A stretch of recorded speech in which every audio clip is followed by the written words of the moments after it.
There we go.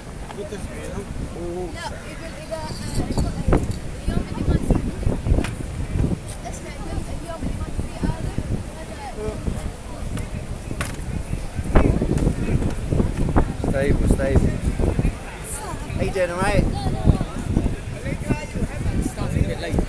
We're starting a little bit late. I've been busy working, and then I did a half hour walkabout. Good morning. Well, that's a very good thing. That's what we need. This is what they do. They stand on chairs. You can bring your own ladder, And they talk freely about... DIY ladder, and then talk about whatever you like. Yeah. There's going to be a topic coming up right now. There's a topic coming your way. There is. Yeah. What's the topic about? I do, like, I'm a Marxist, but I do talk about many topics. Okay. But obviously, because it's known that I'm a Marxist, there are some people who come up and argue with me about that, which is legitimate, and of course, one of the purposes of my standing and speaking here. And then there are themes about interpretation of the world that I'll talk about that might, well, I mean, it depends who you are, you know what I mean? Some people agree with, some people disagree with. So I spoke over the last few years a lot about COVID and the COVID story. The climate story. There was a couple of people just now who came on my walking tour a minute ago, and I interviewed them for a little show that I do on the radio and on YouTube. And on that, one of them turned around and said they're very concerned about the forest fires in Canada. And one of the things I was... Not just Canada, it's everywhere. Yeah, all over the place. And one of the things I was focusing on in sort of internet propaganda, as they call it, this week, was in contradiction to that. Quite cold. I argued, which again is not normal for people who are considered to be Marxists. I argued that what we're talking about here is basically nonsense. I think that one, man doesn't shape the climate. Two, when people talk about, people accuse me this week and they said, are you saying that the climate change doesn't happen? But if you break that down, that terminology, and you ask yourself, what does it mean if you say climate change, do you deny it happens? For me, the first thing to say is, of course climate change happens and it's a natural phenomenon. There could never be any such thing as a climate that isn't changing. I mean, otherwise you'd expect it to be the same thing, you know, like an aircon. You enter a room and you turn the temperature on and it is exactly the temperature you want. And then another time in the winter, you turn the temperature on, it's exactly the temperature you want. But we add to it. So the argument is that we're adding to it and amending it. But actually the term climate change, when people talk about it in that way, what they're really talking about, whether they're conscious of it or not, to me it seems that what they're really talking about is an attempt by some major corporations to promote the idea that man can change the climate to suit whatever temperature they think is appropriate or suitable. Now, that in itself doesn't deny the influence of man on climate, but it does say that there are people, big corporations, for example, Bill Gates is promoting the idea of changing the climate by releasing sprays, aerosols into the air that would change and reflect the sun's light back up into the atmosphere. Shell Oil is engaged in projects to produce what they call carbon capture. So they think they're going to sequester carbon from the air and thereby reduce the temperature. Not only Shell Oil, but there's a Swiss company has got a functioning machine that sucks carbon out of the air. They've got other companies, from oil companies to companies financed by the European Union, by the United States of America, promoting such policies around the world. The idea being that man releases too much carbon dioxide into the atmosphere, that changes the climate in an upward direction. The trajectory of that affects the climatic conditions across the entire planet, and then you end up with a story such as we saw this week on the BBC, and we've seen over the last month, that the world had the hottest days in history over the last month. That's what was news across the world in the last, this month there was a time when they said, I think there were 5 hottest days in the history of the world, in the history of 120,000 years, they said, that happened in the last month. The problem is, when I looked at what they said in that data, there was a company, an organization called the Climate Reanalyzer, and they were responsible for the data claiming that the climate had changed and warmed up to the point where the last month there were 5 of the hottest days in the history of the world. The Climate Reanalyzer, by definition, if you look at it, is taking proxy data. It's not actual data they've got from 120,000 years, obviously. Nor do they have that data for the last 100 years. Nor do they have that data for the last 50 years. They've got data for about 30 years. About 30 years, which is relatively accurate. But then they've got sensors, which they're saying are data from the sea. Now, I don't know if you looked at if you look on Google World and you moved around the world and you turn around to the Pacific Ocean, you can get one point where you look at the entire world from the other side of the world, and almost the only thing you see is sea. There's a couple of little bits of land encroached in the corner. So in other words, the world, a lot of the world's temperatures happen over the sea. So they've started to claim they've got accurate measurements of what the sea's temperature and the surface temperature above the sea is across the entire planet. Now they do not, by definition, have that for a lot more than a very short period of time in which they've measured recently. And therefore the argument that the world has had the hottest days I'll tell you one second, hottest 5 days in 120,000 years, by definition must be either a modelled structure or completely false. I believe both. It's modelled and false. Now, why is it happening? Because there are big companies that influence and shape global opinion and dominate the mass media who promote these stories. That's how I see it. What did you want to say? Sorry, I didn't want to be rude. Sorry. Yes. But do you think the people close the roads is good? Do I what? Closing the road. Closing the roads? Yeah. No, I mean there was They close for the ambulance. They close it for everything. there were discussions last week because of the election result in Uxbridge. And I saw Keir Starmer has raised the issue now with Sadiq Khan that the ULEZ extension might be a problem. Now I drove around London the last couple of weeks, and wherever I saw these cameras for ULEZ extension, I looked at them and there were 2. It's like eyes. Yeah? They're not your normal camera. You've got cameras here that watch over the congestion charge. They aren't the same cameras. They're more sophisticated cameras. And then if you look at ULEZ cameras, just one second. 2 days ago, one lady with her child need to take her to the hospital. Yeah. But nobody opened the road for her. Yeah.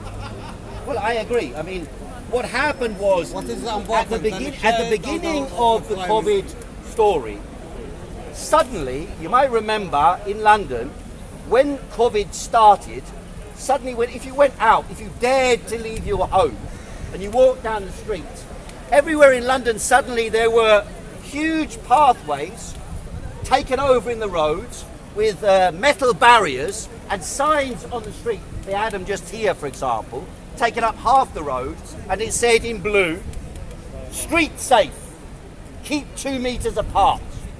And then in Hammersmith and Fulham, on the lampposts, they had gigantic signs, about 6 foot long and 3 foot wide, hanging from the lamppost all through Hammersmith. And it had a picture of your car and another car, and it said, "Keep 6 foot apart." A car should keep 6 foot apart from another car. That was what they were saying. And during the pandemic, Britain introduced road controls all around the country that widened the so-called cycle paths and reduced the road movement. I remember when they relaxed that the first year round, I tried to drive to my mum's place in New Malden from Notting Hill, and I found that it was almost impossible to cross the river. So much traffic was congested because the widening of the cycle paths, which by the way were not required, most of the pavements in those areas are wide enough to cope with cyclists and pedestrians. But they had a plan which is connected with a global plan called the 40 Cities Project. The 40 City Project is a plan to introduce such restrictions across the entire world in the major cities, starting with the major cities. The idea is to get the big cities in the world like London, Berlin, New York and so on, to follow a certain pattern of behaviour. And they know that all these local governments have autonomous power to some degree, and therefore they can introduce restrictions like that on people's movements. Now, the idea is that if they restrict the movement of people, then they will be able to reduce the amount of emissions that people make, because they say that there is such an emergency happening in the world that we need to take drastic action, and everyone must join in. It's a joint effort of the entire world's population. You must all join in. You must recycle in various boxes. You must not use plastic but use paper, straws for example. You must not use cars but use public transport, and in that way we'll reduce the pollution, save the environment, save the planet, stop the frazzling, stop the fires and stop bad weather. Now that's the argument that actually is being made. That's got nothing to do, by the way, with saying that man, or better said, that the system of society we live under does not pollute the earth. It does pollute the earth. It pollutes the earth, it poisons the sea, it poisons the land, and it poisons the air. There's no doubt about that. I'm not in any disagreement about that. What I'm arguing is the arguments they are presenting. Don't forget, it's the same people who are launching the war in Ukraine, the same people who launched the war in Afghanistan, the same people who launched the war in Iraq, the same people who launched the Second World War, the same people who launched the First World War, the same people who colonized the world. Those people, in other words, the major capitalist powers in the world, the wealthiest capitalist companies within the major capitalist powers in the world, they are advocating policies now that are going to save the world.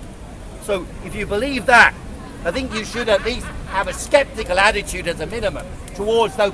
Are those people out to save you? A couple of years ago they told us they're going to save us from a deadly virus. That's what they said, right?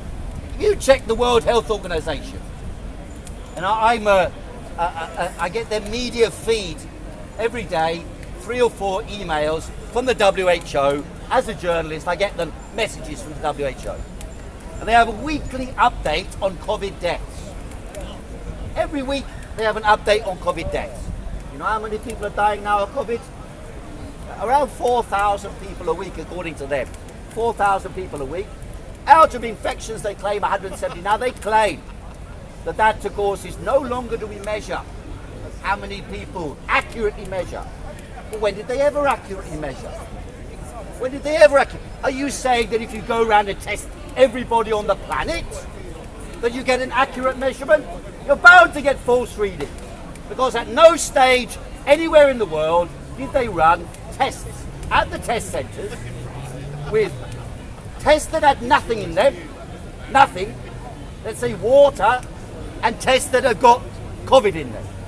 At no stage did they run them parallel to check what the operational false positive or operational false negative was. At no stage was that done. And there were thousands of testing centres around the world. In Britain, the Panorama show did a secret recording inside one of the testing centres in Britain. And there everything was being mixed together. You know, they had these devices, they would put 10 into the test tube at once, raise it up, and it was dribbling all over. So no one really knew from those test results whether they were accurate or not. And so it's my contention that there were companies. I was just checking online now. Last couple of days I'm doing research on COVID in China. I'm going to write a piece about the whole cycle of COVID in China. And I've discovered some quite incredible stories. First is, when COVID broke out in China in 2019, early 2020, the Chinese government, you know, we all think, particularly the people in the anti-lockdown movement, they think the Chinese government imposed lockdowns in order to prepare the world for a tyranny that other people copy. Most people argue that, isn't it? At that sort of layer. But then you ask yourself, and the opposite to that was the theory of herd immunity. Remember? They said herd immunity is a monstrous, outrageous, if you like, free market ethos that everyone will get infected and you can leave everyone to get in contact and that will kill millions and millions of people. But actually, at the beginning, I'm half Chinese, so I'm aware of this, the 24th of January 2020 was Chinese New Year.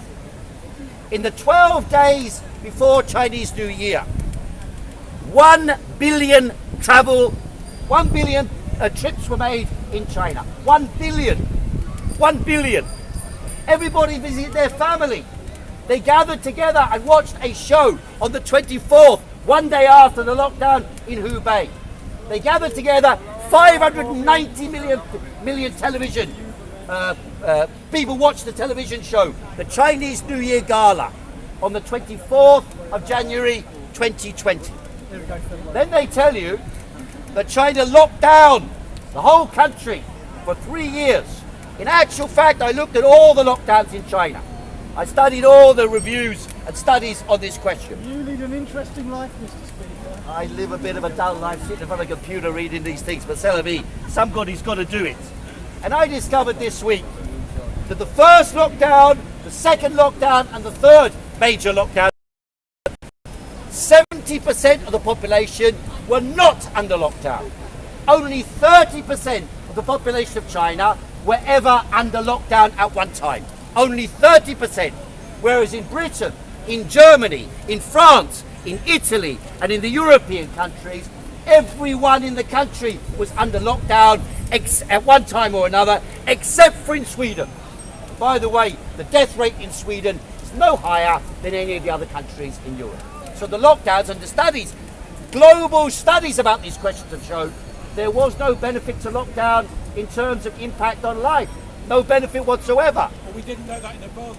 Well, whether we knew that in advance is neither here nor there. What I was pointing out was the story that China imposed the lockdown is incorrect. And actually, had they actually studied what happened in China, then only 30% of the population were under lockdown. The rest of the population was not under lockdown. And nothing happened in the first period. Even though there was uncontrolled spread up until the 23rd of January, and effectively uncontrolled spread from 23rd of January right the way through 2020 in China without any lockdown, those places with no lockdown. So there is a key example. A control group was there. The other control group was Sweden. And therefore you could say the first time, as I did, I wrongly called for a lockdown in March 2020. I came to Speaker's Corner, I warned people, I put out a video on Double Down Media, Jeremy Corbyn's channel, or supporters, and I called for a lockdown. People made fun out of me, thought I was an idiot. And I felt self-righteous, I got it right. And it turned out later on, I got it wrong. And I admitted afterwards, myself and Piers Corbyn here had a debate here in May 2020 where we discussed the issue, and he was right and I was wrong. You know, and people turn around and say, oh, these are conspiracy No lunatics. change there, then. But he was right and I was wrong about No that. change there. My sister's from China, she's just coming here. So Sorry? My sister's here, she's from China as well. So Okay. From where? From Shenyang. And her husband as well. So when they come here, they It tended to be in the cities on the East Coast, yeah. where they make about 40% of national production. Those were the cities that closed down. And when they closed down, by the way, they did lock down very thoroughly. And it was an extreme lockdown. Having said that, one other thing I found out this week was the purpose of this? contrary, just one sec, contrary to what they said, that the lockdowns were a tyrannical digital dystopia imposed upon the population of China, actually what happened was the digital surveillance systems in China broke down almost immediately. They weren't capable, they hadn't established a system for global surveillance over the Chinese population. So what happened was residents' committees local committees connected with party officials. They did the monitoring, and the monitoring was mostly done on paper, like Word documents. They would send around, have you got this, have you got that, and it was like localised housing committees. It wasn't a national digital surveillance system. So that again is a falsehood that's been widely circulated to present the idea that China is some dystopian dictatorship imposing the COVID rules on the population that the rest of the world followed. Actually, and then the next thing is that China, 90% of all patients in China who supposedly had COVID, they took Chinese traditional medicine, the core of which is rhubarb, forsythia, and licorice. And I did a study this week of Joseph Needham's famous encyclopedia about Chinese civilization and history. And I read volume 7 about medicine, the history of Chinese medicine. And the history of Chinese medicine starts out with a very simple philosophical concept.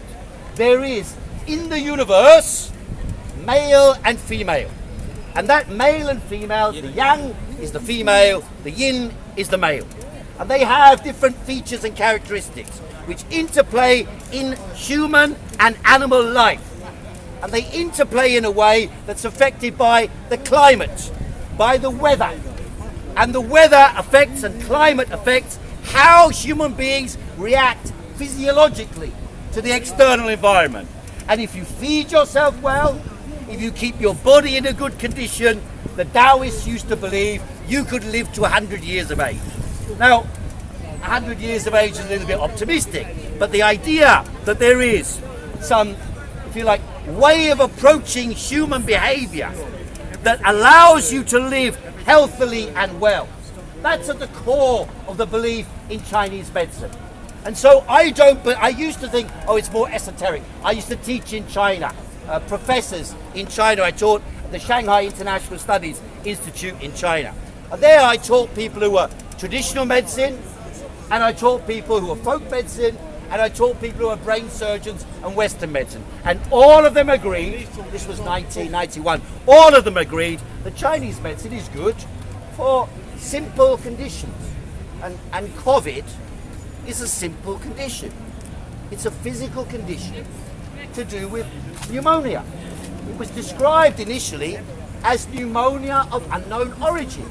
And we know now that it overwhelmingly affected, it was only really dangerous to those who were over 70 or 80 years of age. The rest of the population, they would come down ill and recover. And so, and therefore, what they found in China was they could use traditional medicine. And by the way, the WHO, in case YouTube want to take this down, the WHO held a conference in 2022 where they endorsed using Chinese traditional medicine. But at no stage did they say in Britain or France or Germany or America that you should use Chinese traditional medicine. So it's a philosophy of health.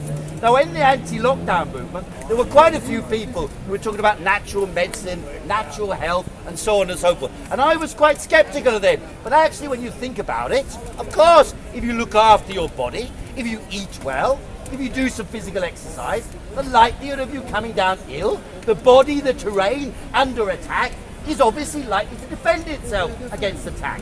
The example used to be given that if you got an apple at home and it's sitting on the shelf, it will, I mean, I used to work as a greengrocer. If you got an apple, we'd put them on the shelf. Sometimes they'd be there 2 months and they'd be perfectly okay as long as they don't have a tiny cut on there. If you've got a little cut on an apple, the apple will become diseased and will rot.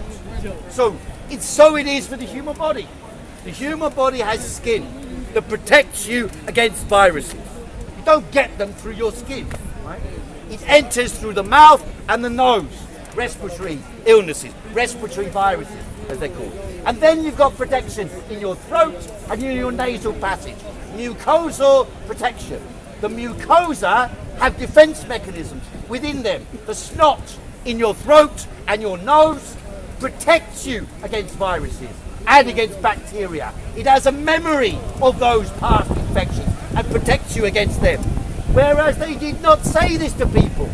They say to people, stay at home, put a mask on. Now, Pierre said to me back in May 2020, when we discussed here, And I said, I thought masks would stop you touching your face and stop you getting viruses and stuff like that. And he said, well, if God wanted people to protect them against viruses, he would have been born with a mask on.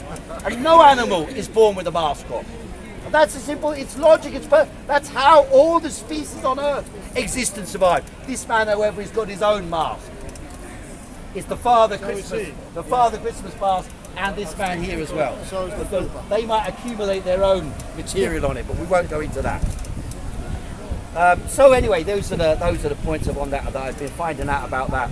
And so how many people have actually died of COVID in this country? well, So Mr. Corbyn is saying nobody in this country has died of COVID. because he doesn't believe in the existence of COVID. I think that it's a particular type of pneumonia that I think is perfectly legitimate to call COVID. And I think that probably the number of people who died from it is about 1/10 of what they claim. In other words, if that's the case, then the number who died would be no more than a heavy seasonal flu. However, once you weaken the immune system of people by spreading fear amongst the population, fear is a killer. You know the phrase, some things in life are like this. You know, they have a phrase in the old wives' tales of humanity. You don't get COVID through fear. Scared to death. We don't say that for nothing. We say it because you can be scared to death. You can be scared so your body becomes weakened. If some family member dies, you're concerned about someone. Someone goes missing. You lose your love affair. Then suddenly your body is weakened. You become susceptible to all sorts of illnesses. Most of the people who died in Britain, and by the way, Richard Horton, who once was a great medical expert, he published a document in the British Medical Journal in 2020 in the summer, and it was the best thing he did in COVID. And he noted that it is not he said he had an article he published where he said he was the editor of the British Medical Journal, and it said COVID is not a pandemic. It's not a pandemic. He said it's a syndemic. In other words, if you're suffering from diabetes or heart disease or cancer, then or two of them, which are treatable but are not adequately treated in most Western countries, then you are susceptible to die from catching COVID. That's what he said. And at no stage has that been disproven. Those people with comorbidities are the ones who died. Very few without comorbidities died. And those who did, by the way, almost certainly died of what's called a cytokine storm. Cytokine storm means your body's immune system acts in a way to carry out an auto attack on itself. And then it kills you. And that is provoked primarily or often by fear and paranoia. And what more fear could you get than ending up in a hospital? My brother, for example, he collapsed. He ended up in hospital. When he woke up and he's got some mental health problems. He woke up, and when he was in hospital, everyone's wearing masks and hazmat suits. Well, luckily for him, the mental health problems he's got led him to think this is a madhouse, and he just walked straight out the door. Straight out the door. And he was perfectly all right. All of when it's a how can someone leave the hospital, walk straight out the door? He did collapse. He was unwell. Once he was in hospital, got a bit of air. He walked out. He was perfectly fine. Like Pierce. And so it was with Pierce. Okay, Pierce was ill, and then he recovered. But within about a week, he's not the youngest being on earth. Without a week, he was perfectly all right. So that, and Boris Johnson said a couple of bit. You know, the experts in Germany, they said, give people some oxygen. That's all you needed. A little oxygen tank and a thing on your mouth. Most of the people in hospital, that's what they received and recovered. Those who didn't were intubated. And we know that intubating, about half the people you intubate die. Why do they die? Because the process of intubation is a direct intervention in the body. And it opens the way for bacteria to enter into the lungs and affect you and make you ill with it. Even Spanish flu. You know, the preparation for the COVID story was this constant story. Everyone died of Spanish flu in 1918, 19. I looked at the data from China again. in China, there is no record of any major outbreak of Spanish flu. And yet, according to the records of the Western analysts, they say, oh, it's Spanish flu in China. Like 10% of the population died. There is no such data. They did have data in 1980. No, I'm saying how reliable are the data sets from 100 years ago in China? Well, how relatable are the data sets anywhere? Well, I thought, in fact, even Anthony Fauci, he did write a piece on COVID, on Spanish flu, and even he wrote, when he wrote this, it was 1992, he published a paper on Spanish flu. And when he published his paper, he said more than 50% of those who died of Spanish flu died of bacterial pneumonia, not from Spanish flu. So even that is a lie, and they didn't have antibiotics then. No. So, sorry, what's that? is it asking you after dinner this evening, are you available? Yes, I'm available. So how comes flu went down to 0? They said they came out. Well, it's a farce because rather than doing a test for multiplex, any of you who took a COVID test, as many of you will have done, when you took a COVID test, they didn't test you for 20 different things you might have that cause the same symptoms. Even the classical symptom they made everyone paranoid about. I remember Martin Besterman came to Speaker's Corner one day and he said to me, oh my God, I've lost my sense of smell. Have I got COVID? That was his I said, quote. I don't know. And then it could be. And then a few days later it came back and he said, oh, I can't have COVID then. But if you go back in history and look at medicine, many different illnesses can cause you to lose your sense of smell. Many illnesses can do that. And yet they said that is proof that you've got COVID or long COVID or whatever else it is. There's a guy at Speaker's Corner, what's his name? A friend of Tony Allen's. He came down here one day and he was really angry with anybody who argued this type of argument. And then he turned around and said, oh well, he said, I lost my sense of smell ever since COVID. As well. And again, in China, you know what they did? They had certain scents they gave people to recover their smell. It's a training, isn't it? You train, but psychologically. I remember meeting people in the summer of 2020. There's a guy called James at Speaker's Corner. Great big Irish guy. He used to come up to Speaker's Corner and attack everyone. Now he's like a little mouse. And in the summer of 2020, I met him somewhere in a cafe. Yes, and he turned around and he goes, I said, you all right? He goes, no. He goes, I've been in terrible state. I said, what's the matter with you? He goes, I thought I had COVID 4 times. I thought I had COVID 4 times. And that made him a nervous wreck. He survived all That's 4, the yeah? point. Made him a nervous wreck. And how many other people was that true for? Millions and millions around the entire world. So it's very difficult to distinguish the psychological impact of the campaign that was run from the reality of what people actually physically had or didn't have wrong with them. Okay. Oh yeah, I won't really talk about anything else for now. I think that'll do for now. Or are there any other questions or contributions? When was the last time you were in paid employment? Paid employment. Well, I do a job, the Karl Marx walking tour. If you put some money in there, put some money in Everything It's my job. It's my job. You know, it's all very well. People turn around to me and say, yeah, but you're a communist. What you need to do is to set up a business. So I set up a business. The ones that got a business, they turn around and say, you need to be in paid employment. Well, they're 6 meters So I apart, can't so win. that's all. No, as long as you realise. My Well, they're 6 business meters is apart, Karl so Marx. that's all. Karl Marx, that's What my a wonderful business. business to be in. It's a very good business. Second only to show business. Well, it is show business. It is. I do a walking tour they Sunday came to morning. a tour, Karl Marx you told walking them to tour. stay at home, Come don't along. come. You're welcome. Thanks very much, ladies and gentlemen. See you again. And some of them. You'll put some money in there. You're going to put me on minimum wage. Stop it putting on this thing. So, shall I start now? Yeah, go ahead. Oh, 1 minute. Oh, hang on. Can you stop it? Yeah.